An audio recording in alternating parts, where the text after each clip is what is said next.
like your shoes. They're nice. I just bought them. Geometry needs to start to hurt. Any Picked up in the camera. questions about the homework? It did post, right? Okay, yeah.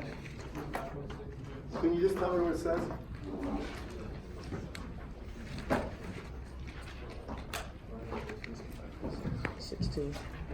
Which one again? 5.60. 560, okay. 5.60. Just give me, it's got, right, two different, is it 2 loads or 3 loads? What's the 25th, right? 3 loads, all right. Yeah. 3 loads, go ahead. Line voltage at the loads, Right, so they got V line equal what? 208. 208 RMS. That's okay, go ahead. Characteristics of loads are load 1 is 20 kilowatts at 0.8 PF. Lag? Lag. Okay, go ahead. 20 kW, 20 lag, go ahead. Load 2 is 26 kilowatts at 0.85 lead. Equals what? What? 0.85 lead. Leading, okay. Yeah. This is leading, go ahead. And then the last one is 18 kilowatts at 0.9 lag. Okay. Oh, and once, sorry. Determine the total complex power factor. Power factor, what about line current? Yeah, it just wants to determine. We'll get the line current too in a second. We're gonna get the line current anyway. All right. I think everybody can appreciate how to do this by now if you've been doing the problems, but I wanted to go through this one. I wanted to go through at least one of these because there's usually 1 or 2 little things you don't see. And I'm gonna get the line current on this one too. So when I'm doing this, we'll call this 1, 2, 3. The first power triangle for 1, we start out, the real power is given in all these, so that's 20 kW, right? We take a look at this, they say it's a power factor that's lagging of 0.8. Therefore, the angle is the inverse cosine of 0.8 in the first quadrant. Does everybody follow me on this? I'm going to assume you've done these because this is like the second or third time. Yeah?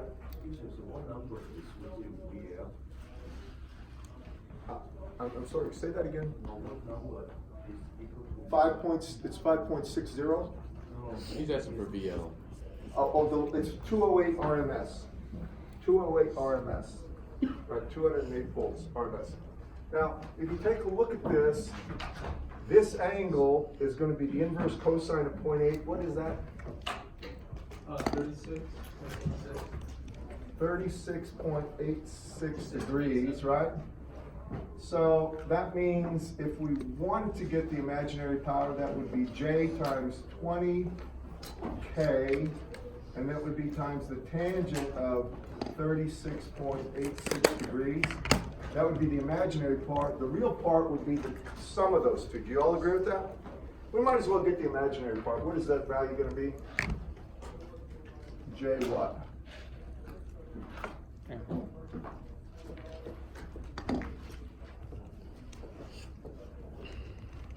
What's the tangent of 36.86 times 20K? 15. Say again, 15? 15. Yes, sir. 15 plus J, 15 KVE bar, right? That's S1. S2, now this one's good. I'm glad we did this one. This is S2 we're looking for, but it says leading. Got me? Yeah. Would you rather look at this? Could you sit down front? Move forward. Yeah, move forward. It's much better forward. That way I don't have to write something.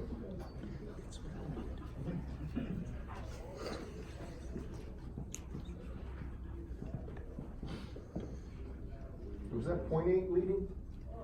Or 0.85 leading? It was, yeah, 25. All right. Now the real power is what you always grab first, and that's just 26 kW. But now the angle's in the second quadrant. You all see this? This is important. I mean, fourth quadrant, right? Everybody got that, right? So this angle is going to be the inverse cosine of 0.85. Can you give me that angle? 31.78 degrees. 31.78, did you say? Yeah. Where are you? You moved. Can you see? Listen. Ah, can you see okay? Yeah. The ones at the top are kind of, This one? yeah.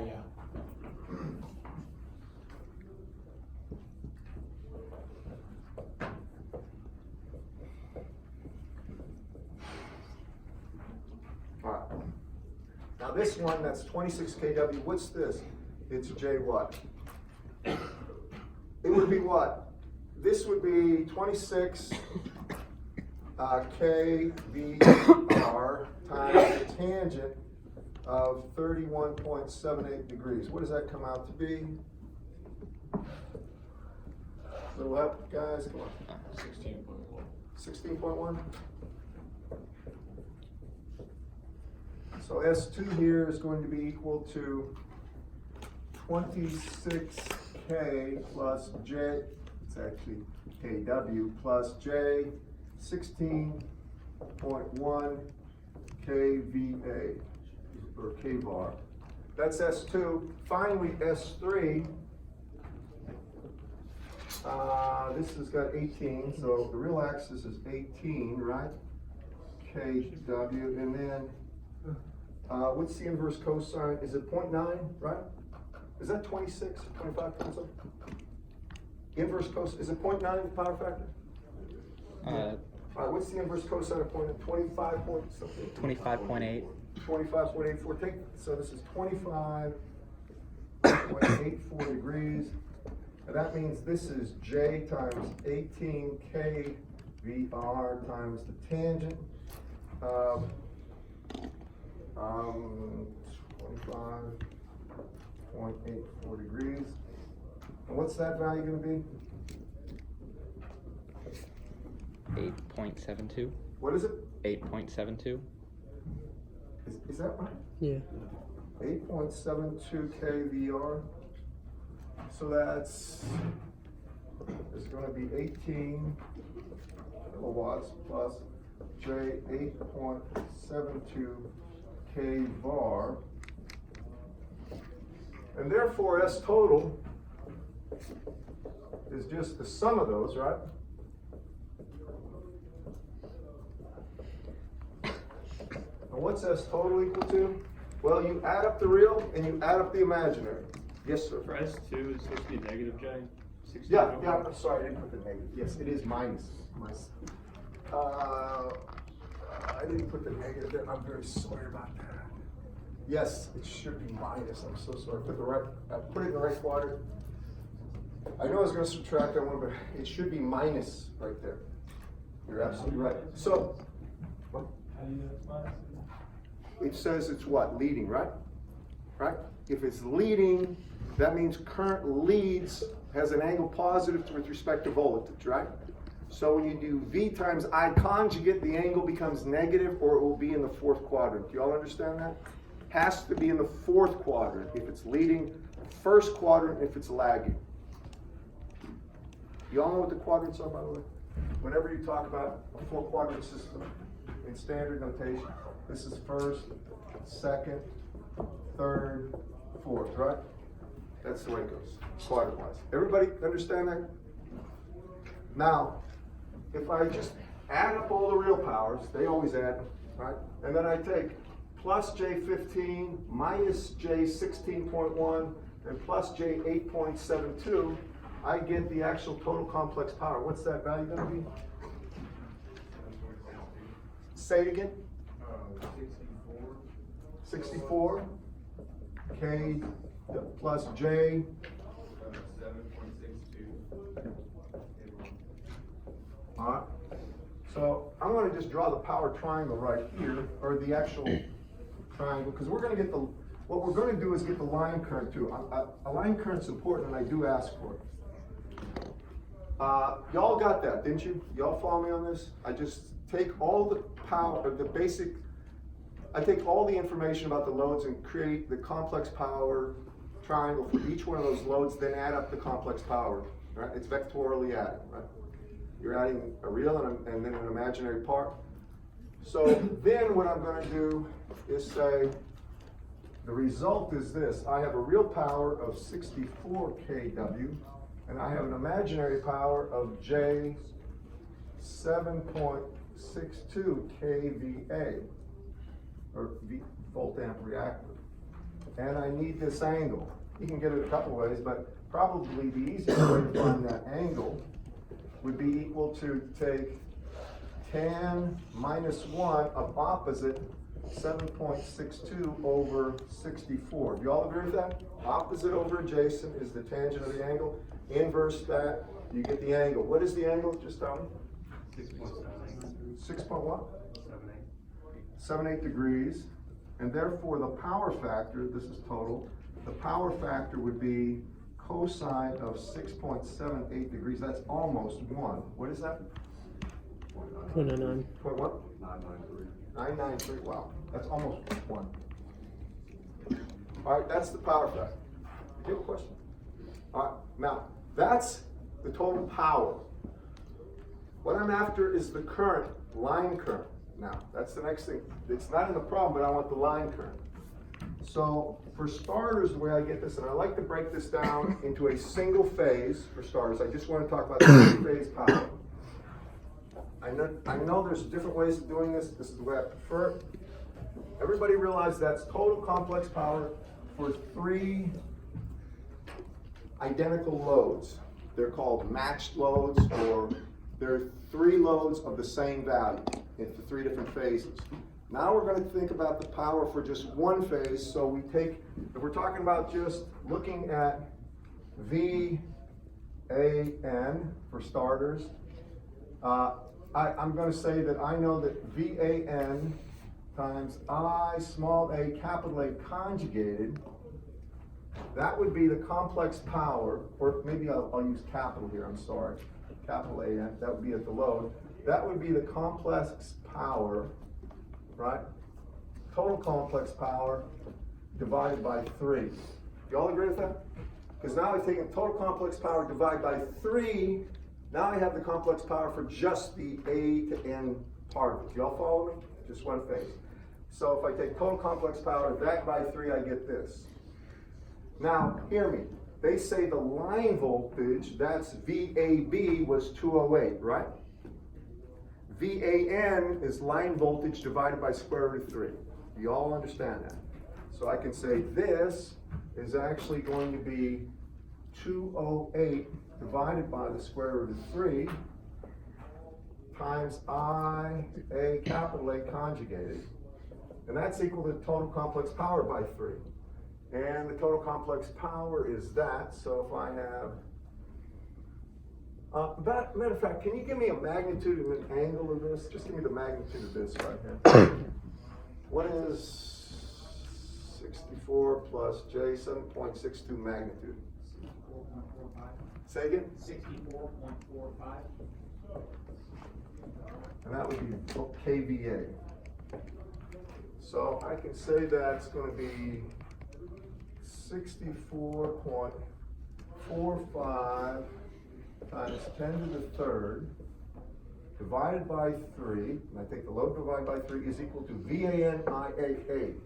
Therefore, we can get I small a capital A. Is everybody with me on this one?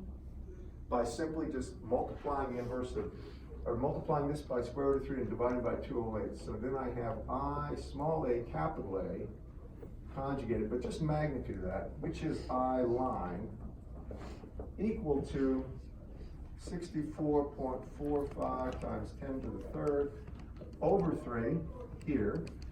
That's times square root of 3. And it's divided by 208.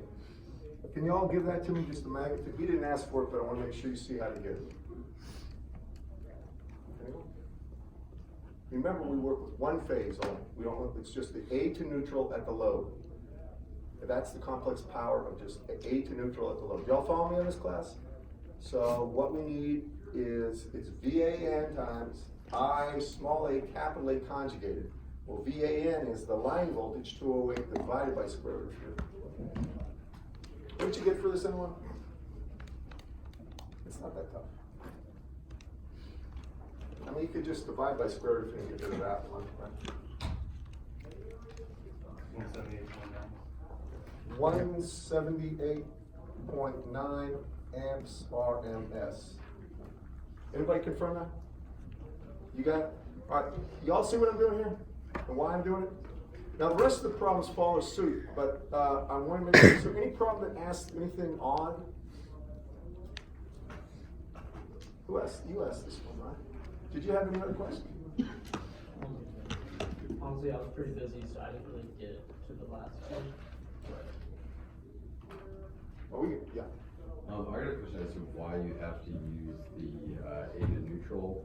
Why can't you just use VAB times I conjugate? Remember, when we're talking about complex power, I told you to break it down to YY, right? All right, now, if you do VAB, then what you need to think about is, then you need IAB is the delta current, not the line current. You want the line current, so you always go with Y, right? So in terms of Y, we want VAN, not VAB, right? Because then the current we'd find here would be the delta current. We don't care what the delta current is, we want to know what the A to neutral current is. That is the line current, has to be. Okay. Realize when you're in a Y formation, A goes to neutral. Right? All the current that flows down the line goes to the neutral. There's only one connection. That's the thing. That becomes the line current. All right, and yeah. 5.62, it asks to determine the power line current. The what? It asks to determine the power line current. Power line? Current. So you were asking. Like the current over a power line? Oh, the current. The power line. Oh, sorry. Right, okay, I got it. All right. The current in the line, basically.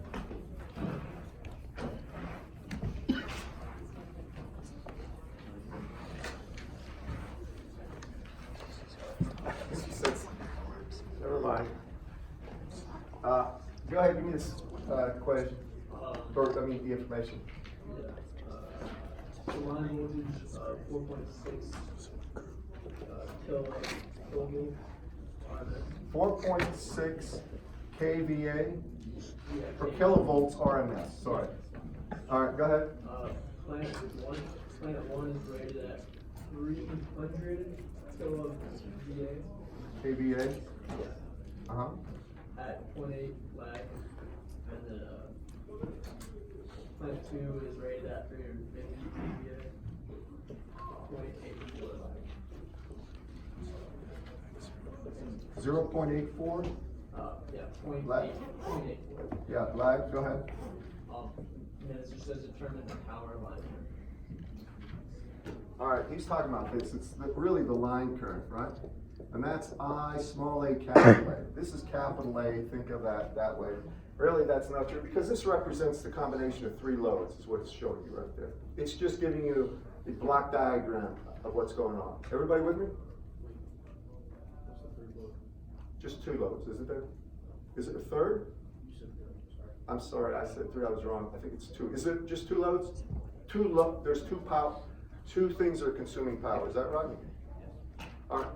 If that's right, if you go from here, the only thing we do is what we just did before, right? But here we've got a different voltage on the line. We've got 4.6 k volts, all right, kilovolts. Now this, write this down. That's V. That can be thought of as VAB's magnitude. We don't want that in our calculation. I try to stress that. You always want to think in terms of Y connections. That's the way we do business.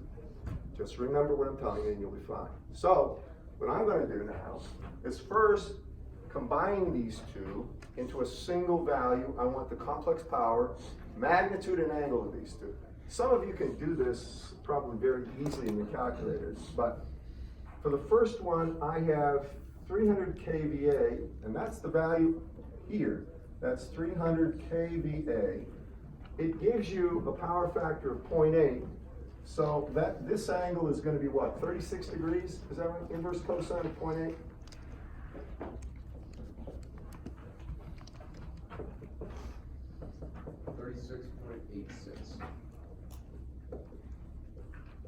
All right. we can get the real value here by taking cosine of 36.86, right? And multiplying by, or just 0.8 times 300 kVA, and what do you get? Isn't that 240 Yeah. kilowatts? And what about this here? What is that gonna be? That's the what? 180. So it's J180 kVAR, right? So that's for one. For two, what do we have here? We've got 350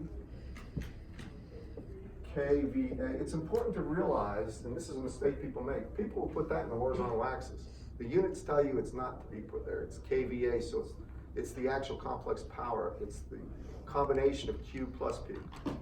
Everybody understand that, class? Make sure you do. And now here, the complex, or the power factor is 0.84, so you have to take the inverse of 0.84, inverse cosine of 0.84 to get this angle, and what is this? 32.86. All right, now, what's the real part of that? Or take cosine, better yet, just take 0.84 and multiply it by 350. 294. 294, thank you. That's kilowatts, and here we'd have J, and this would be 294 times the tangent of 32.86.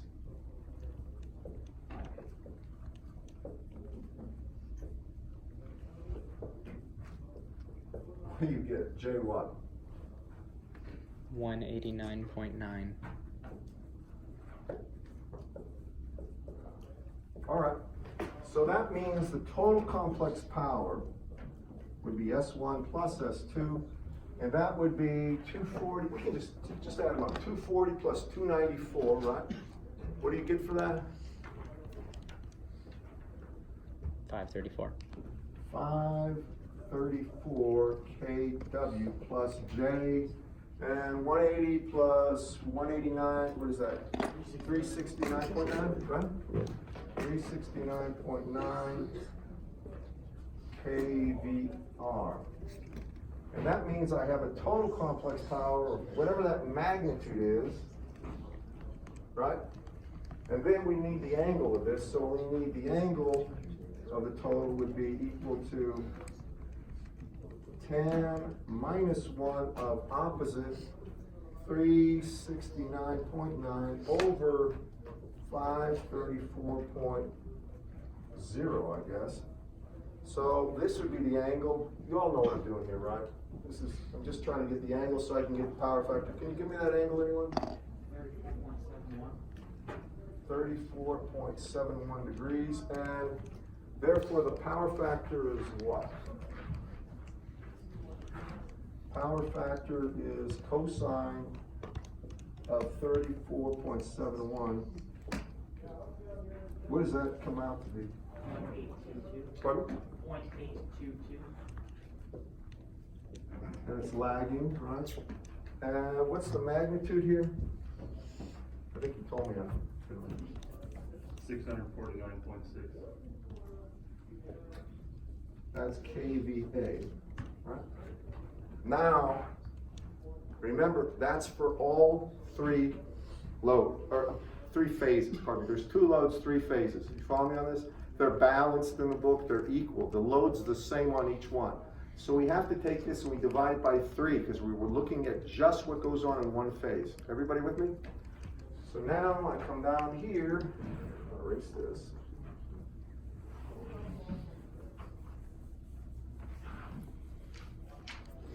So I take 649.6 times 10 to the 3, and I divide it by 3. So that's the amount of complex power, magnitude, in one phase, say the A to neutral phase. What is that equal to? Well, that's equal to the magnitude of V capital AN times I small a capital A conjugated. All right, now I'm putting magnitude there for a reason. You don't care about angle. Normally, if you want angle, you just do the inverse of the power factor. All right? Now when I do this, what I'm going to do is say that VAN is going to be equal to this voltage divided by square root of 3. So VAN would be 4,600 divided by square root of 3. I like doing it this way. I know I don't have to. Times the I I'm looking for, magnitude, is equal to this, which is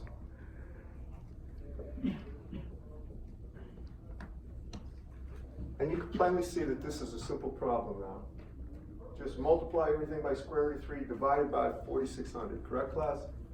And now I can see that I, small a, capital A, magnitude, would be equal to 649.6 times 10 to the third, right? And then I could divide it by 3, multiply by square root of 3, or really just divide by square root of 3 is the easiest way. And then divide by 4,600.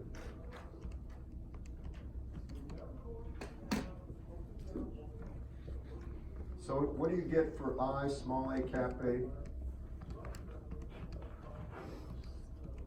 Just tell me. 649.6 times 10 to the third over 4,600, then divide that by square root of 3. Y'all follow what I'm doing here? I'm trying to make it as methodical so you'll keep doing it the same way that I'm doing it. It's very easy to do once you get in a routine. What you mess up is when you start saying, well, I want the delta curve. No, you don't want it. Not unless they ask for it, you don't want it. 81.53. 81.53 amps RMS. Is that what the answer is? It is? Or is it? I just curious. Yes.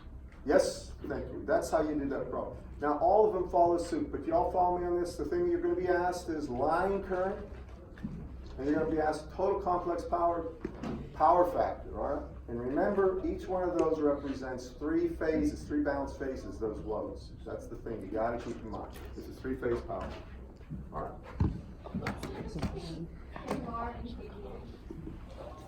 Really nothing, but the VAR indicates reactive power. It's never used, all right?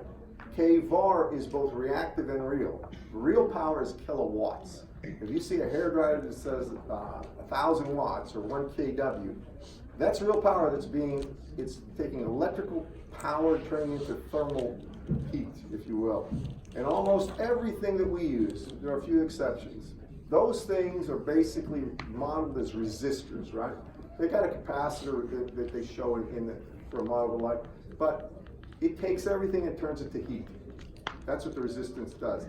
Now the only other thing is with if you're mechanical engineers and you're working on electric cars and stuff, then the power is transferred into motion of a vehicle, into kinetic energy. But really, it's either heat or motion usually. Yeah. We're looking for, since this is a two-layer problem, the current that just goes through one of the after it splits, we just do current division, right? Well, if you want to, but it's almost easier to just listen, if you're just looking for the current through one phase, you got to know if it's a delta or Y configuration for starters. If you're looking for the current just through, say, one load's A to neutral, right? Then find the voltage A to neutral and just divide it by you take the total complex power, divide by 3. All right. Now you have the amount of power used by that phase, the A to neutral phase, right? That's equal to VAN times the line current conjugated, because the line current flows through the A to N, all right? So if they give you VAN, you get the line current, or if they give you VAB, you divide by square root of 3 to get VAN, and then you just divide that into the other side and you get I. But I'll take you through every permutation of that if you want me to. All right, now we're done basically with that chapter, and we're going to the next, and this is going to be dealing with, it's called coupled circuits. Let me just tell you, I'm going to give you plenty of notes on this and go through this myself with you. And I'm going to tell you where we're going with this is not just magnetically coupled circuits, but transformers primarily. Because transformers is something almost all engineers have to be familiar with. How many have had transformers in here before? Anybody?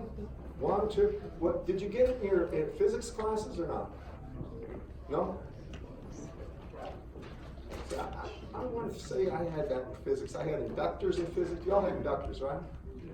And did you didn't have transformers, okay. All right, well, this is magnetically coupled circuits. Now, you need to take good notes here and make sure you follow what I'm doing. Whenever we do this, to start to work our way to ideal transformers, what we do is say, we have one winding on this side, and we have another winding on this side. This is called a magnetically coupled circuit. Usually they'll have this symbol, those two little bars there, mean it's iron core, usually. It's got a strong coupling. Now, then they do this, and please make sure you do it. They put a dot here, and they'll put a dot here, or they may be on the other side. That dot is important. Now listen to me, this dot is very important.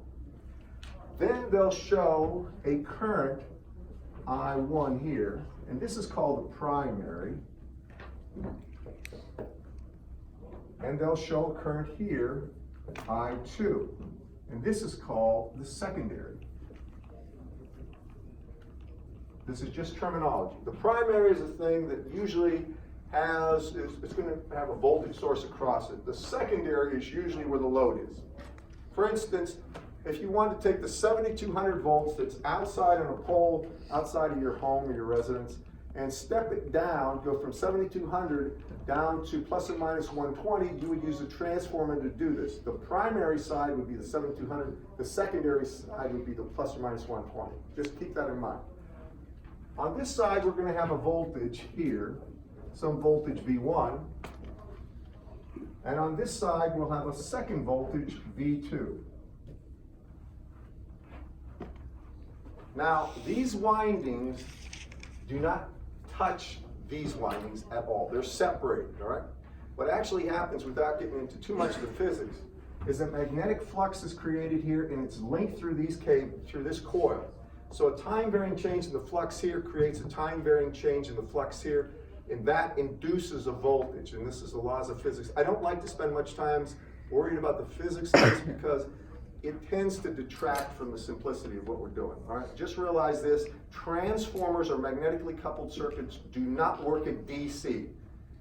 There's always that one kid in high school who doesn't think the thing through and tries to use a car battery as a 12-volt source on a transformer to step it up to 5,000 volts using a neon transformer, and the guy doesn't realize it doesn't work but for an instant when you get that transient. Transform, and he burns up maybe a couple $100 coil. They only work for time-varying phenomena. It has to be a time-varying current, which means it's usually an AC, constant frequency current. Now remember that too. These things do not work at DC. So when I look at this, what actually causes, say, an increased voltage from here to here, or any of this stuff? It's really the linkage, and it's the turns. The primary has N1 turns on. The secondary here has N2 turns. So we have N1 turns on primary and N2 turns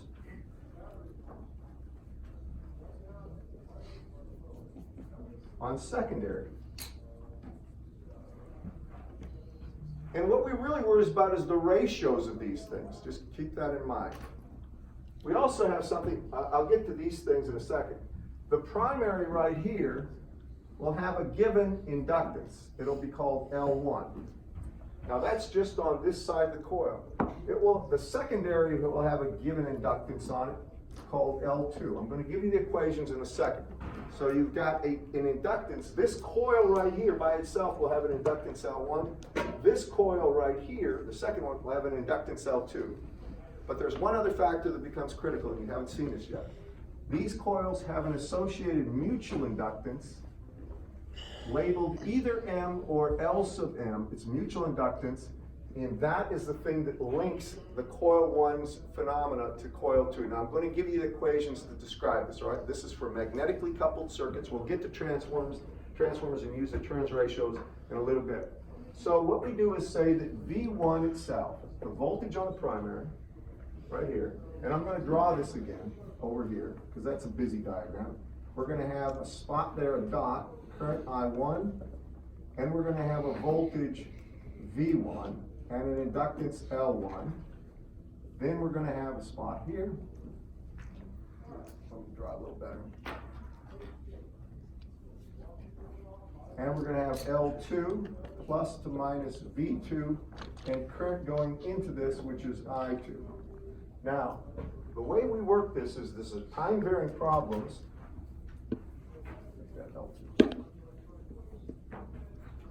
The voltage on V1, if you think about this thing is just equal to just an inductor right there. Well, the voltage developed across there would just be J omega L1. Do you all agree with that? If it's just a single inductor, right? It would be that times I1. Right? That would be the voltage developed from here to here, V1. Do you agree? But there's a second effect. It's the current here causing a voltage flyback here, which is going to be plus J omega Lm, the mutual inductance, times, then it would be current I2. So that's the first equation. That's for V1. For V2, what happens is you're going to have J omega, but now I put the mutual here. Now it's the mutual impedance of, right here, this is where the mutual is, Lm or capital M, either one is used interchangeably, times the current I1 plus J omega L2 times I2. Now try to understand, the reason I set it up this way is I want I1 first and I2 second. So I can write it in terms of a matrix. Now I can say that V1, V2 here is equal to, and I can take the J omega out in front. I can take J omega out in front, and then I have really L1, Lm, Lm, L2 times I1, I2. You don't have to do it this way, but I like to set it up this way. It gives a nice, it's a block. It's basically the way you normally, I guess, present information about systems. You always like to get matrix formations if possible. Then you can extend this if there was more than one set of coils here, but this is good enough for now. These are mutual inductances, they're identical. These are the self-inductance of the wire. Now you're going to get used to this terminology. I know right now you're probably a little uncertain about it. So those are the relationships that we use. Now, how do we use them is a good question. And that's what I'm about to show you. Because the thing I think you can appreciate is doing problems solve most of the uncertainty that you have about stuff. And that's exactly what I'm going to do.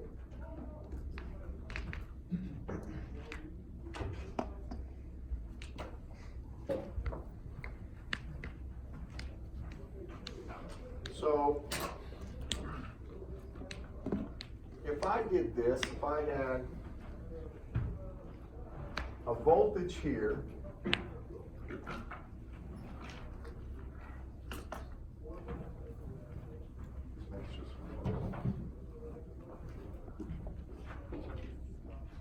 if I have a voltage here,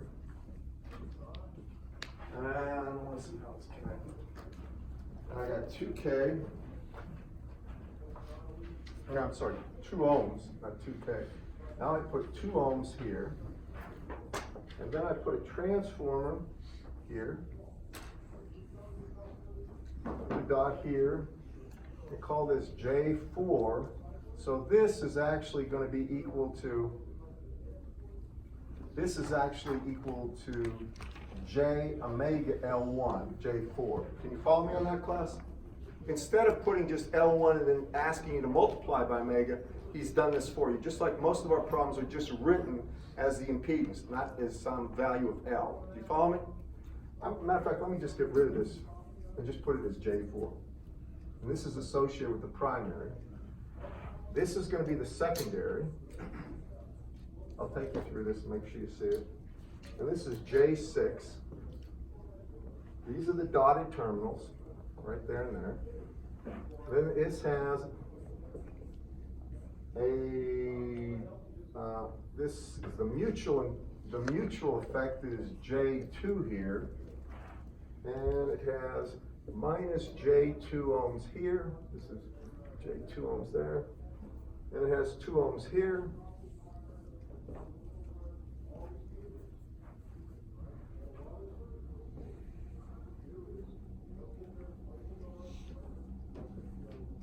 And they want plus to minus V out right there, and I'm going to show you how to do it. I'm going to leave all this up here except for this. I'm going to take this off. So I want you to follow me on this. Now when I look at this problem, here's the starting point that you do. First, this is the primary, that's all the voltage that I put there. It's 24 at an angle of 30 degrees. And this is peak, not RMS. So this is 24 at an angle of 30 degrees, and it's assumed at a constant frequency. Frequency is not important here because it gives us the impedances. Everybody got that? Now, when we're doing this, the next thing we have to do is label this as plus to minus V1. Label the current going into the dot as I1. Then plus and minus V2, current going into the dot I2. Can everybody follow me on this? Again, what I'm trying to do is make sure we get all our nomenclature or terminology straight. Because those equations are based on this setup right here, this more or less depiction of the circuit, for lack of a better term. You all with me now? So I'm after V out. But really what I have to do, looking at this, I know that here, what I want to get is V1 in terms of those things on the other side. Does that make sense? All right, so what I'm going to do is say that I know that V1, I1, well, let me do it this way.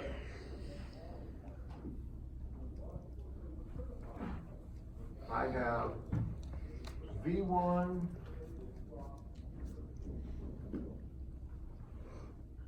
I1 and LM is J2, so I have V1 is equal to J omega L1, and that's simply J4 I1 plus J, and this is the mutual, which would be J2 times I2, and V2 will be equal to J6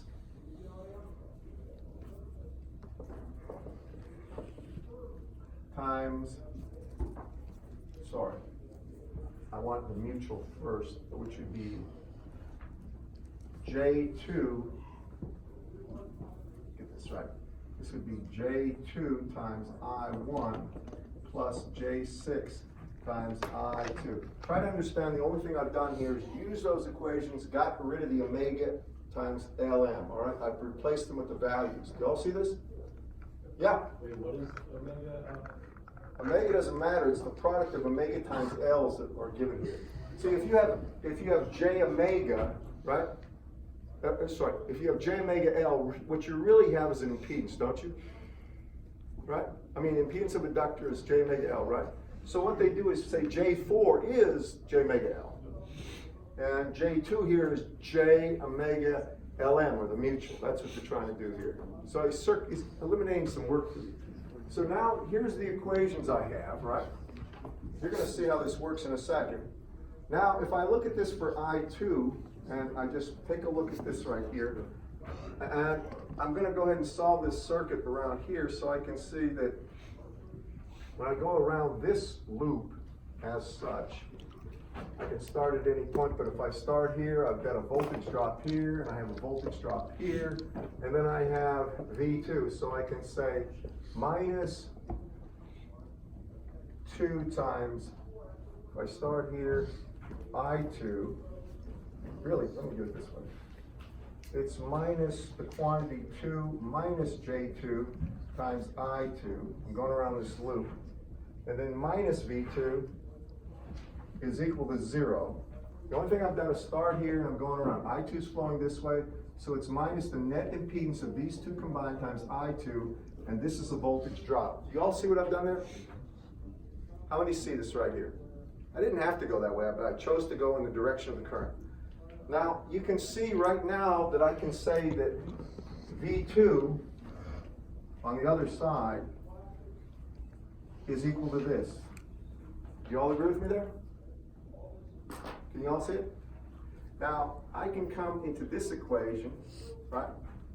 And now I can say, since that's the case, there's two things I can do. I can say that V2 here is equal to minus the quantity 2 minus J2 times I2. Oh, excuse me. Yeah, that's right. Y'all see what I've done? This was V2, well, this is V2 as well, right? So I took that over here, and now I can see what I've done is what? I've got I1 in terms of I2, don't I, class? So I can do, let's see, the easiest thing for me to do probably is say that now J2I1 is equal to minus 2I2 plus J2I2 and then minus J6I2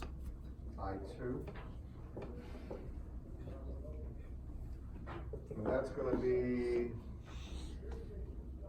minus 2I2 minus J4I2 is equal to J2I1. I'm just getting it down to a simple equation. Does everybody follow me so far? And now I'm going to just divide everything by 2.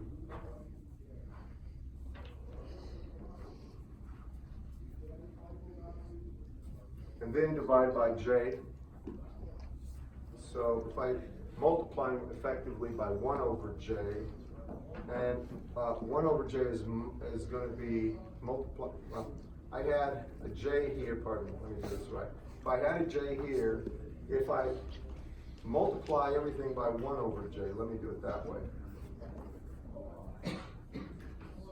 You can see that this J cancels, right? And this becomes minus J with the minus is plus J. That's my point. So now I have this equation. And now I have I1 in terms of I2 right there. And let me do this.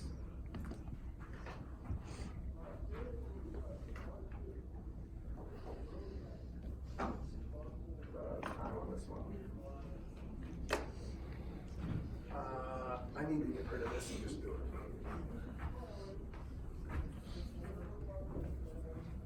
See if he does a matrix on this one or not.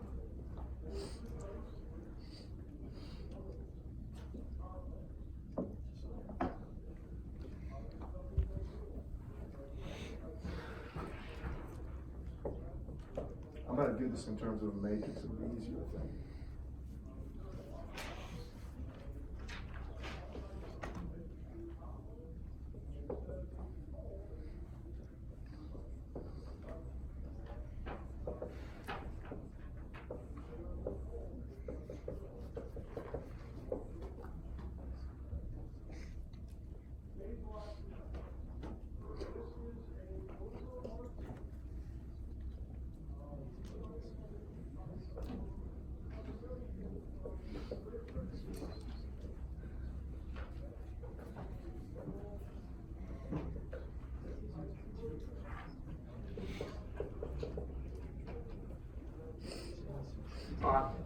Follow me on this. You all see how V1, I want to do this in terms of a matrix, not create a system as equations because there's going to be too many J's. You all see that V1 right here would be equal to 24 30 degrees minus 2 times I1. You all see that? Yes, sir? How did you get the negative 2 minus J2? You mean here? Yeah.